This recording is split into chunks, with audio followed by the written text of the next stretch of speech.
conversation. So let me share my screen. I did put together a PowerPoint slide for you. Let's see. So let me share a little bit about who I am as well. Can you see that?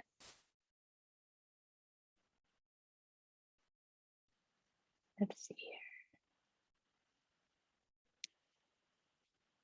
here. Okay.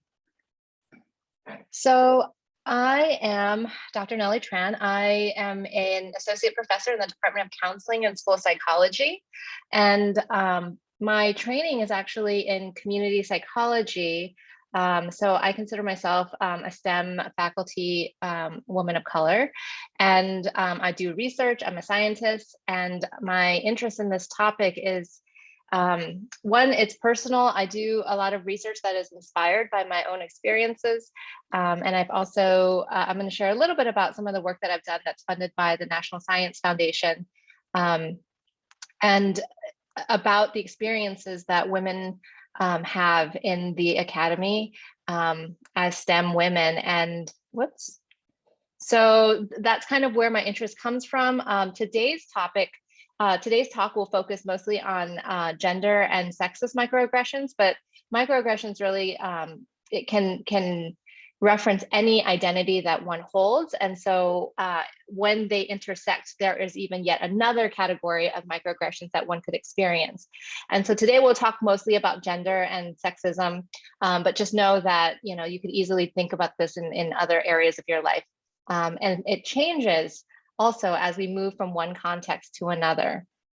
Okay, so today I'll explain a little bit about what sexist microaggressions are. I'll give you tons of examples so that you can identify some sexist microaggressions that you might have already experienced or may experience in the future in the STEM disciplines.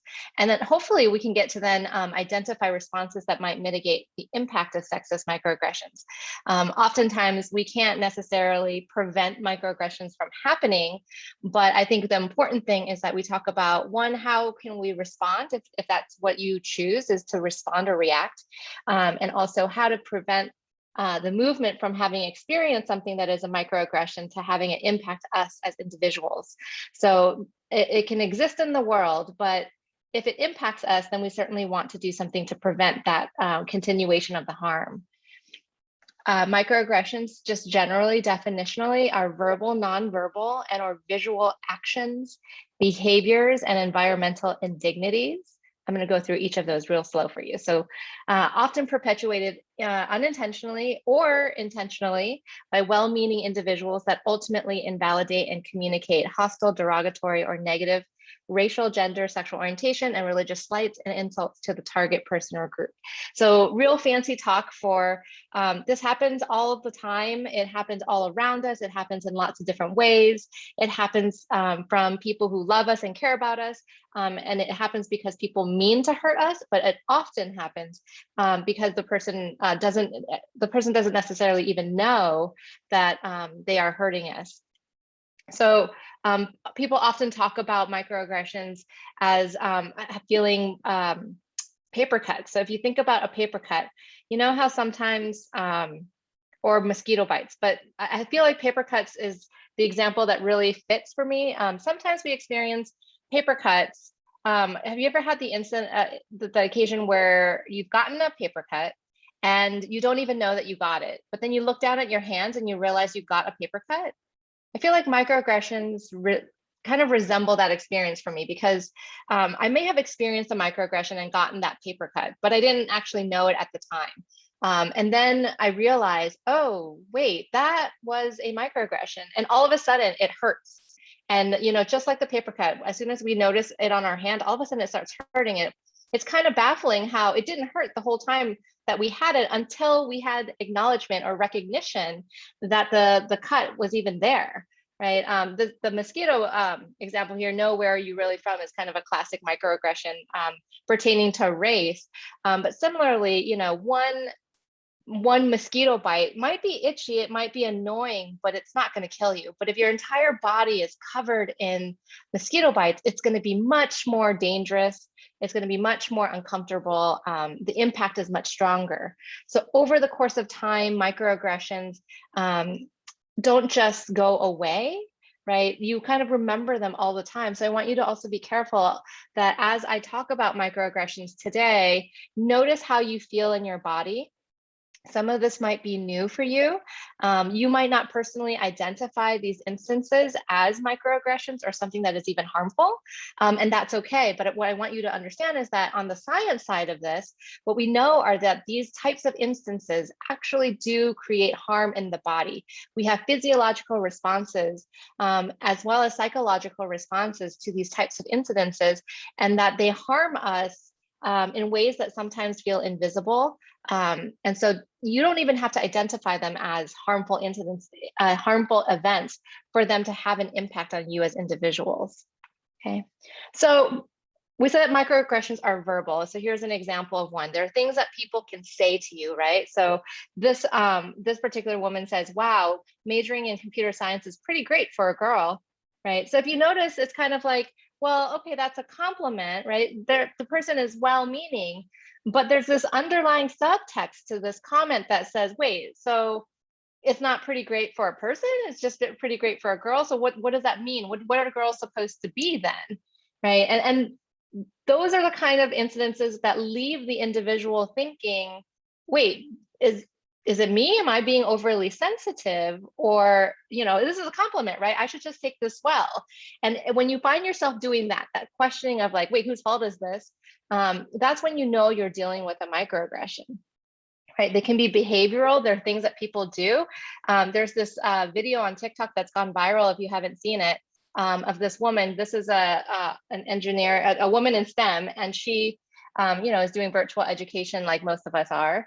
And she recorded a conversation with her male peer colleagues, and they were just interrupting her left and right. Right, this is a very common phenomenon that women in STEM experience, where you could be talking, and then all of a sudden, men can jump in and start and just talk over you, right? And sometimes we get so used to this that we kind of just back off and go, okay, that's happening again.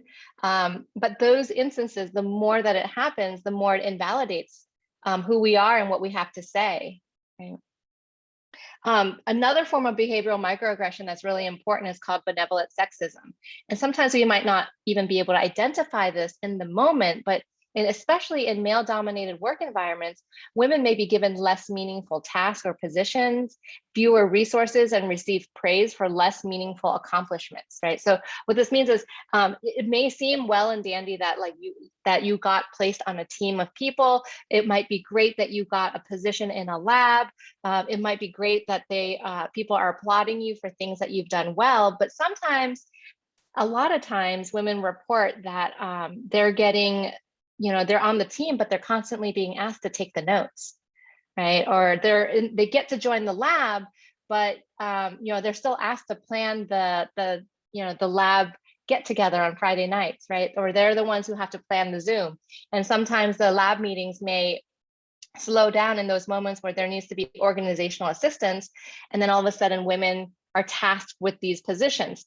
Women often are given the same task, but not given the same kind of resources. Perhaps you're given an opportunity to participate in some new research, but you're not given a stipend for doing so, right? And then, you may be given praise, but the praise oftentimes we find isn't as valuable. So you might get praise for writing, for putting together a beautifully constructed manuscript, but men are more likely to get praise about the idea itself and to be promoted in different kind of way.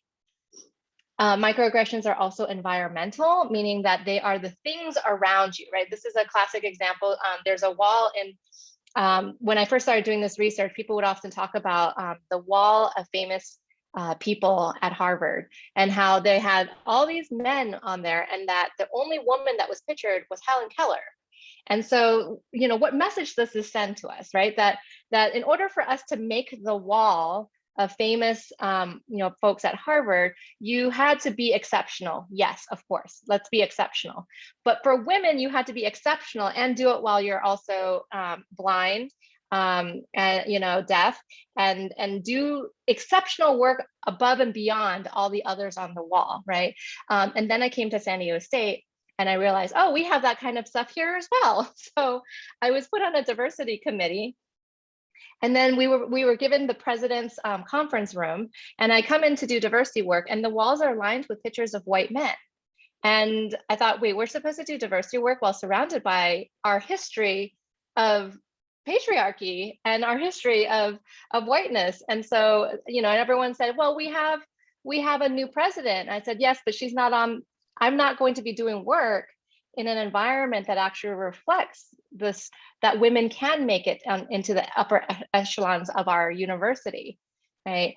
Similarly, if you don't believe that this is important, think back, because we have research that shows that this has been happening as early as early education and early upbringing. This is a picture of US presidents. It's obviously outdated, but young girls in kindergarten, research has shown if you ask little girls, how come there aren't girls on the president's chart, right? How come girls don't become president, or women to become president? And no one has told them about sexism typically, right? When this research was conducted, there was we didn't often tell young girls about sexism.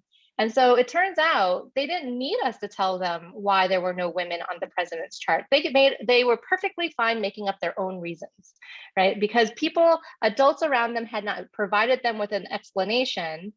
They made up their own. And the reasons that they made up included, well, they're not smart enough. They don't want to be president, right? And so there was all of these individual characteristics about the women that made them not be capable, or not reach the status of presidents. And so it's really important then that we talk about structural, institutional barriers that prevent women from being able to achieve these types of accomplishments. And so this is what we're carrying with us as we're moving up through our upbringing, right? So we're surrounded by these images, movies, all the professors that you have here at San Diego State, the articles that you're reading, the names that you're reading. We often can't even imagine what it might look like to become a professor if you've never seen a woman professor in the sciences. So STEM has often received much of this attention for its hostile environment for women because it is disproportionately men. And so a lot of folks have focused especially on STEM, but this kind of gendered sexist microaggression happens all through the academy, because the academy has historically been a space for men. And so while other disciplines are slowly changing and becoming more female dominant, it's still the case that we find that there are lots of spaces that are male dominated, and in those spaces that are dominated by men, we find that that those environments tend to have more biases, more microaggressions that women are reporting within those contexts. And so this is a really dangerous thing, because the earlier you experience these microaggressions, the more the negative impact will be on the recipient, and the more barriers you'll have to overcome to achieve your goals. So microaggressions then fall into these three broad categories. So beyond the way that they represent, the way that they, that they're spoken, they're behavioral, they can also be insults, they can be invalidating, or they can be assaults. Right, so these are all micro, and I want to kind of remind us that we're not talking about sexism. That still exists. So microaggressions does not replace sexism, right? Overt sexism is still very much prevalent within STEM, within our society at large. What we're talking about here are kind of are subtler things that are impacting women in the way that in a micro way. So let's start with micro insults. So micro insults are things like, I believe that the most qualified person should get the job regardless of gender, right? Or asking a woman, are you in the right class? Right? And so again, these are insulting, but they're very subtle. And so if you find yourself wondering, wait, why is that, why is that a microaggression? And I want you to note it, and let's have that conversation afterwards, because the messaging is very subtle. And what we know is that the more subtle the microaggression is, the stronger the impact, the more negative the impact will be on the recipient, right? So someone who says, I believe the most qualified person should get the job regardless of gender, is suggesting that that if someone was hired who is a woman, perhaps she's not the most qualified person, right? And of course we want the most qualified person to get the job, but what does gender have to do with that, right? When you ask, a lot of women report that, they're sitting in class, first day of class, that men in the room might ask, are you in the right class? That there is somehow a look for someone who should be in this particular class, and people are already making the assumption that you might not be in the right one, right? Whoops. So micro-invalidation are subtle microaggressions that invalidate the person's identity. So you telling a woman, that's not how scientists do it, or that's not how we do it in this lab, or replace scientists with any discipline. That's not how engineers do it, right? Telling someone who is in the discipline that that's not how we do it, as though they are not a part of that discipline. I've had plenty of folks tell me, researchers don't do it that way. And I say, I'm a researcher, I did it that way, therefore researchers do it that way, right? But that is not a satisfactory explanation, right? That I first have to compel people to believe that I am a researcher in order for my work to count as something that researchers do, right? You must have to study all the time, right? As suggesting that somehow women might be not as intelligent or have to work harder than other people in order to achieve the same success. It's okay to change your major. Students have reported that professors will say such things to women who are seeking advising, that when they're not doing well in a class, instead of offering the assistance and the support that the women come for, that they'll very quickly jump to, but it's okay to just change your major. Maybe this isn't for you, right? That they spend less time cultivating talent and providing support for women than they do for men, who they often relate to more and offer more assistance because they can relate to that experience. The third type is, there's one more. This one, so no offense, but you're more of a mother hen than a team leader. So we see this a lot in labs, that the women tend to be seen as the nurturing ones, right? But not the ones who are pushing the agenda for a lab. And so again, women's qualities are seen as something that isn't beneficial to the sciences, which is absolutely not true. Like caring for people should be a universal quality. Leadership should be a universal quality, but a lot of folks have genderized these qualities as good or bad. So the last one are called microassaults. And I should say that lots of folks argue in the scholarship and in the literature that microassaults are actually sexist, right? That but I actually think that microassaults are close to sexism, but they're not quite there. And they often happen when someone is trying to be funny, right? Or they're really well-intentioned, but they end up assaulting us with they're inferring the sexism anyhow, right? So if they say things like, I'm not sexist, but those women, right? That happens a lot, where people will start preemptively with, I'm not sexist, but I'm not racist, but, and we all know that what comes after the but is going to be sexist, right? So that preemptive line for me tells me, you want to differentiate yourself from sexist people, but you're going to go ahead and make the exception for yourself and go ahead and be sexist, right? Using other terms like so girly as though it's a bad thing, right? Don't throw like a girl, or oh my gosh, that film is so girly, or using any connotation that girliness or femininity is a negative quality. Is also a microassault, suggesting that women, girls are somehow bad or less than everyone else, right? So there, I want to show you how these things kind of align, right? So we often talk about implicit bias. And implicit bias are the things that we carry in our head. They're like the stereotypes, they're the attitudes. A lot of us don't have control over the implicit biases that we have been exposed to in our world, that have been taught.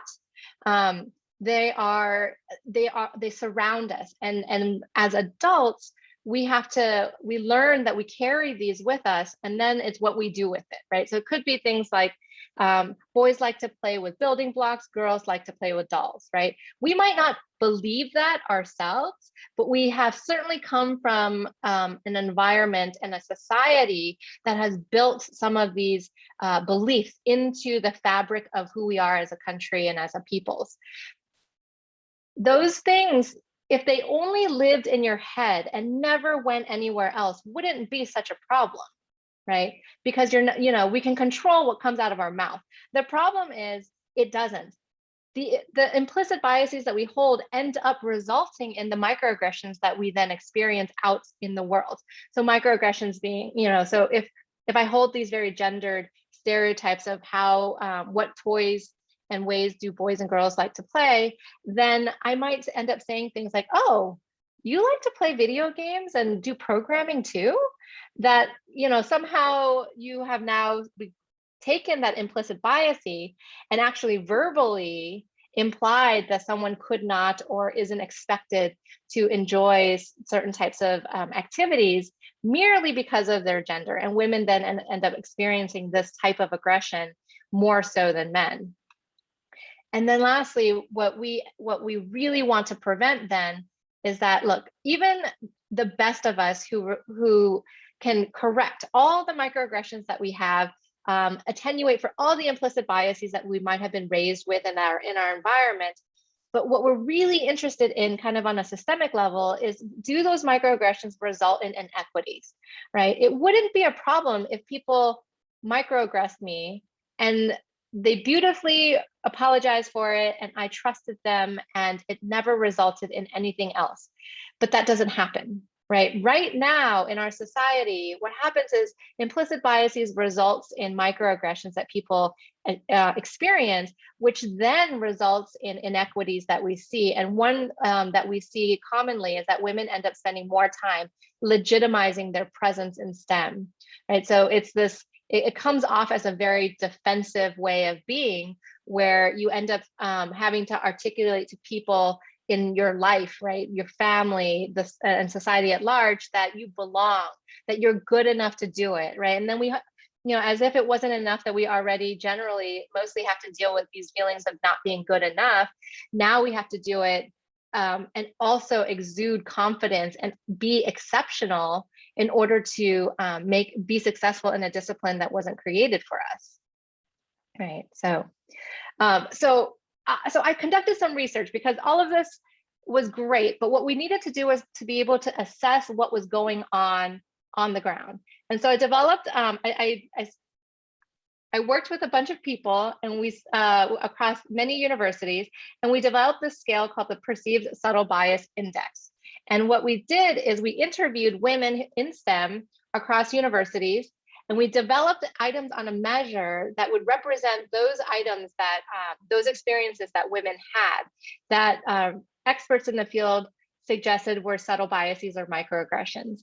And then we took those and we tested them across the country to see if they, how much microaggressions people were reporting at different academic institutions. And we did this with faculty, but we found that a lot of the types of microaggressions that people reported actually were very common among students as well. And that a lot of what people were talking about started well before they were in their academic positions as faculty. So these are the 4 categories I wanted to share with you. So the index broke up into items that were about gender inequality. So there were certainly differences in experiences for men and women. Things like a lot of women had reported that they had to do that they were given different opportunities than their male lab mates or colleagues. And so they, for example, might not be offered the same kind of summer internships. They felt as though people didn't give them the benefit of the doubt as much as other people got. And in fact, that is supported by the research that women are often evaluated on their accomplishments, while men tend to be evaluated on their perceived future outputs. And so men are often evaluated for, we think that he's going to be able to do X, Y, and Z in the future. He doesn't actually have to show that he's already done those things. So women must show up to be exceptional at the get-go. Men just have to show potential for excellence in the future. Right? The collegiality between for women was also different, that women were treated differently. And it's really interesting because I get a lot of debates with this, that people will tell me things like, yeah, but men in the sciences are just awkward, right? Like they're really awkward and they don't know how to interact with women. And so it's not really their fault, right? And to that I say, we are adults, and, that may be true that people are awkward, but that doesn't mean that women can't be awkward either. And just because we're awkward does not mean that we need to discriminate against other people, right? And that that awkwardness somehow gives men the ability to continue to treat people differently is a kind of privilege that isn't afforded to women, right? That differences that we carry are held against us, while men are allowed to use those to explain away deficiencies that they may have. There was lots of reports that mentorship opportunities were very different for men and women. And I feel like a lot of those also related to the types of collegiality differences that we saw. And so because a lot of the male mentors and advisors and PIs that people were working with are men, and a lot of them were married, female students and female colleagues would often say that they knew that they were not getting opportunities to travel to conferences, for example. And they knew it was because the advisor that they were working with, the PI that they were working with, didn't want it to appear as though they were in a relationship together. And so some of these kind of normative standards around men and women are not supposed to travel together, because if they do, that means something. Right. And that women often said it was really awkward because I couldn't stay late at the lab, because then the next day people would joke about what it is that I did with the PI late at night in the lab. And so it reduced the number of hours that you could actually work, right? And men were worried about, especially the more diversity training that we offered and that people report, you actually saw this get worse, that then people were hyper vigilant to, well, I don't want to harm women. I don't want to harass women. And so they would just cut off all ties altogether to make it better. If I'm not in contact with them, if I don't have them in my lab, then I certainly can't do anything wrong. And in fact, that too is the problem, right? They have the power to cut off women from opportunities and from accessing experiences and knowledge that then prevent them from getting jobs in the future. And what made it even worse is that institutional support was lacking. So not only do we have these kind of gendered and microaggressive things happening kind of interpersonally between individuals, and that women come in with these kind of different upbringing messages that are already barriers to our success, but the institutions in which we work, so those places like San Diego State, are not supportive and don't provide the right aren't listening to women and what they need, right? So support groups like this didn't exist. Opportunities to bring women together don't exist. And in fact, some of the opportunities that have been created specifically to address gender gaps, things like parental leave, right? That there were messages that women reported not being able to take parental leave. And a lot of women who were in labs and as graduate students actually reported that they could not take any kind of maternity leave after giving birth because their PIs gave their positions to other people. And so they knew they had to come back to work to break the stereotype that women who had children would take leaves of absences and not come back. And then we heard that a lot, that they knew that there was a stereotype that they had to, that they would leave the profession and not come back. And men often attributed that absence to their inability or lack of commitment to the profession, when in reality, a lot of the women who ended up leaving the profession said it was because they they couldn't get anywhere. They couldn't get the opportunities. They couldn't get people to give them the benefit of the doubt. And yes, some of them wanted to have children because, you know, going to get a doctorate, going to down that route is a long journey, and it happens to coincide with biological clocks. And so women have to make these difficult decisions, and institutions are not necessarily supportive of that. And even when they create policies to help women, it turns out that there are men and other normative standards set in place. So kind of almost like water cooler gossip type things that prevent women from taking advantage of the opportunities and the benefits, the supportive policies that institutions create.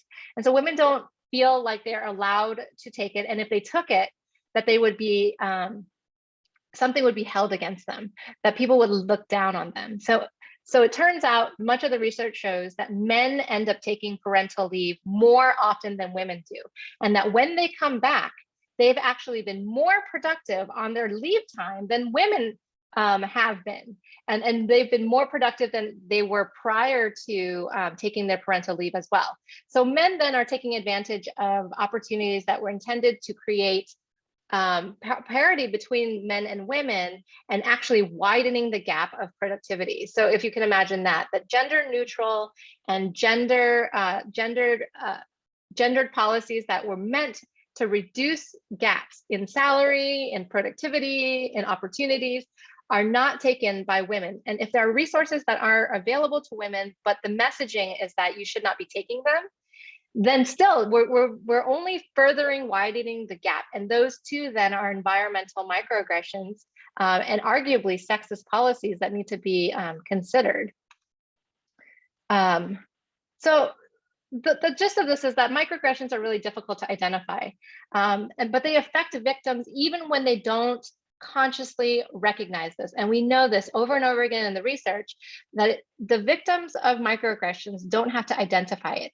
If you are able to identify it, then your coping mechanisms may expand, because you have options for how you want to be able to deal with it, right? You have more sense of agency. But a lot of folks don't have necessarily the skills nor the time or capacity to be able to identify all the different microaggressions they experience.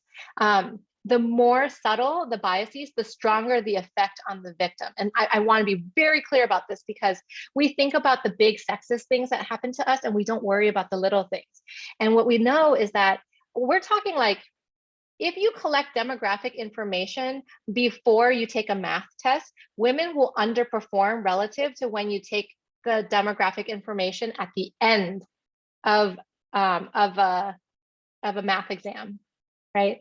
So anything where women are stereotypically supposed to do worse, if you remind them of their gender merely by asking them to mark their gender on the demographic form, they will underperform. And yet the GREs, the MCATs, the SATs all continue to take demographic information at the beginning. Do they care that we have research that shows that that actually disadvantages women, right? But yet we still, we do that, continuing to disadvantage women, and then we use that information later to say, see, there are differences in ability levels, right? And then further, you know, microaggressions, because they can be so subtle, they're often invisible to perpetrators, victims, and the bystanders around them. So this becomes a tricky domain, because on the one hand, there is bliss in ignorance, right? If I don't know that something bad happened to me, then perhaps I don't have to dwell on it. And there's so much microaggression, implicit bias training happening all over the world, but especially at San Diego State. So you're being made aware of all of these different inequities and slights that you might be experiencing.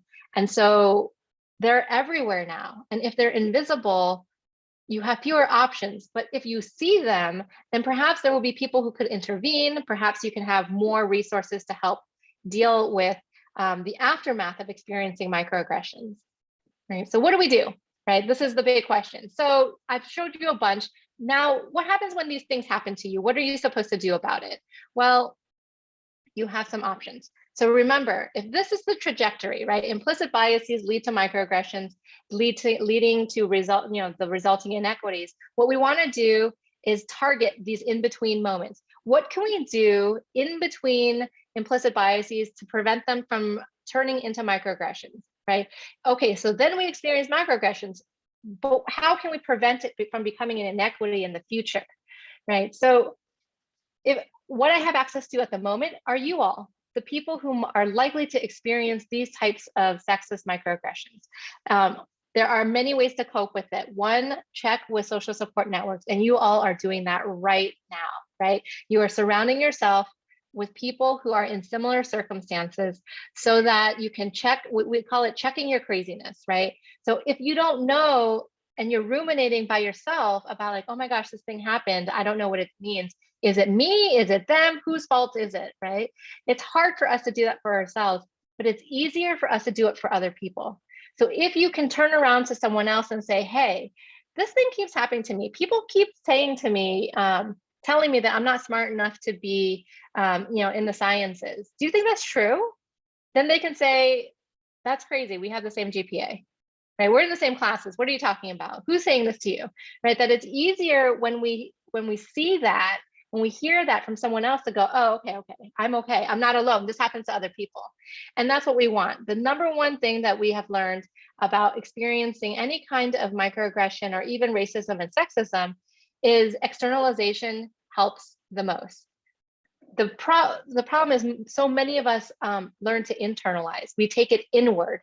So when something bad happens to me, I think it's my fault. That's called internalization. And I'm personalizing it, right? So it must be my fault. And because you all are highly successful people, you wouldn't be here if you were not. Sense of control becomes really important to us, right? So we want to be able to control what is happening around us. I don't want these things that feel bad to happen to me. So I'm going to do what I can to control it. And if I can change something about myself, then this won't happen to me again. So then people end up doing things like, well, I'm just not going to say anything at the next meeting. I'm not going to sit in the front anymore, right? I'm going to do something differently so this doesn't happen to me. And the problem with that is it will happen to you again, because it was never your problem to begin with. It was a societal big picture problem, and you are caught in the middle of it, right? So step 3, you have to try to be gentle with yourself, right?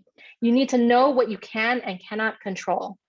And in this instance, microaggressions will happen to you. Sexism will happen. That is not going to change in the short term. And so we got to learn how to externalize, right? We got to understand that the effects last a long time. A lot of the research looks at like the past 6 months. Well, there are microaggressions I experienced as a young person in my teenage years that I still think about, right? And the more that I've done this work, the more that I've been in this environment, the more that I learn what could be a microaggression, the more I start checking back on my experience to be like, oh shit, that happened to me earlier as well. I didn't know that that was a systemic issue. I thought that was me. And so I'm constantly playing this game of looking backward to see like, wow, like, could I have actually changed something back then? And that's a crazy making exercise, right? I could not have done anything. It was not my fault. To try to change something that wasn't my fault to begin with will cause you to spiral out of control. Okay. You're not responsible for educating the person. I want to say that again. You're not responsible for educating the person. You are the victim. Anyone who tells you it is your responsibility to correct the behavior and to educate the person is victim blaming. That's when they make the victim, the person responsible for the bad behavior. Okay. You have a choice. You may educate the person if you choose to, if you have the capacity to, but when we are victims of microaggressions, of sexism, we are in moments of trauma. And when we are in moments of trauma, our systems are taking over and responding and coping and keeping us in survival mode. And so we might not have the perfect response. I've been doing this work for 15 years. And when stuff happens to me, I still freeze. And I have the perfect responses. I teach people the perfect responses, right? And still in those moments, I freeze and go, do I say something? And then I spend the next 2 days thinking about, what was the moment? When was the moment I could have corrected that behavior? And so I still do it today. So I can't expect that other people won't. And I have to continue to be gentle with myself. I have to turn to my support networks to, to ask them, like, was I really being too sensitive? Am I really being too sensitive? And for them, to remind me, no, you're not being too sensitive. Of course, it's sexist. You know that. And so what if you're being sensitive? You're a sensitive person. Who cares? Like, why is being sensitive a bad thing, right? Okay, so a second approach. So if you can't, if all of those are too big to remember and you really want to say something, right? I think that this is the perfect approach for using in the workplace, for example. So you've come to terms with, I would like to say something, right? And you feel like you have the capacity to. So the Raven approach is to redirect or intervene, ask a probing question, do a values clarification, emphasize your own thoughts and feelings, and then talk about next steps. So this is what it'll look like, right? So someone says to you, oh, you're a science major? I would never have guessed that. That too is a microaggression, right? Because how could you look at me and guess what my major is, right? Like, that's silly. So you might then, first you have to intervene or correct, right? So even if you just stop at this step, I think it's incredibly powerful to be able to stand up for yourself. So what this looks like is just going, what? Right? Like, that's it. You just have to react. You have to suggest, this is where we put up the boundary of, like, you can't say that to me, right? Or like, I don't find that an acceptable thing to say. So if you just react, go, ouch, or, like, wait a minute, that's it. So if you just react, and then you ask a probing question for clarity, right? I think I heard you say that I might not be a science major because of how I look, right? What do you mean by that? And you don't even have to say it that much. You can say, I want to make sure I understand what you were saying. Were you saying that I don't look like a science major? What do you mean by that? Or even break it down even further. What do you mean by that? Sounds like there's more there, right? You don't even have to know what it is. You just have to pause them and put the onus back on the individual, because again, you didn't do anything wrong. They did something wrong. And if they did something wrong, then give them back the responsibility, right? Do a values clarification. So you could say, like, at San Diego State, we work to try to not make these types of assumptions about other people, right? That works better if you're a staff person or someone who has been trained.